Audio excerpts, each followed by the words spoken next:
would stand up and ask questions about why the church was trying to make contraception illegal.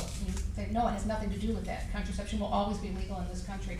What we are talking about is the right of religious institutions to act as religious institutions, for the church to be the church and the state to be the state. So again, with that, I'm sorry, I don't mean to get too far into the weeds there, but with that answer, but without knowing real specific circumstances about who you're talking about, all we can do is just clarify, that this is really going to, someone who supports that mandate and claims to be Catholic doesn't really understand the issue and the threat it poses to not only the Catholic Church, but to people of other faiths as well. Okay, and this will be the last one. How is Cardinal George doing? Please let him know that we at Holy Name are praying for him. Thank you. That's right. I will let him know. I always tell him, I'm a cardinal. If prayer has anything to do with this, you are going to be just fine. I saw him last week, and he's tolerating the chemo pretty well. Thus far, he's having some fatigue, but so far he's been able to keep up pretty much most of his public schedule. So that's really been good, and really a tribute to the prayers of everyone. It's been so touching. I see most of his mail as it comes in. It's been so touching to see just the letters coming from literally all over the world.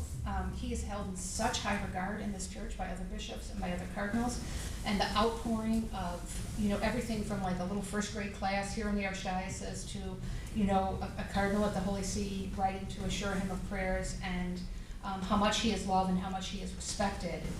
It's really been very beautiful for us as his staff to be able to see that every day. So he's doing fairly as well as can be expected, and he said the doctors are saying that all the numbers are kind of where they should be at this point. So far so good. So everybody just keep him in your prayers, and hopefully he'll be with us for many years to come. So, okay. Well, thank you so much.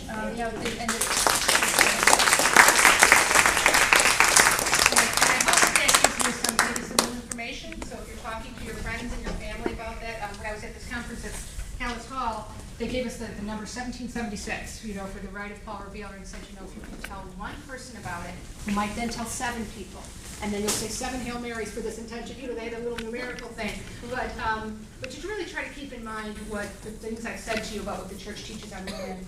And I had to laugh last night when the question during the debate about equal pay for equal work, and I thought, well, John Paul was way ahead of both of you guys on this one, because it really is something that our church teaches, and it's a very beautiful teaching, and I'd like to see it better known. Okay, and then Sister Anna, you're stay for a little bit to sell some of the books.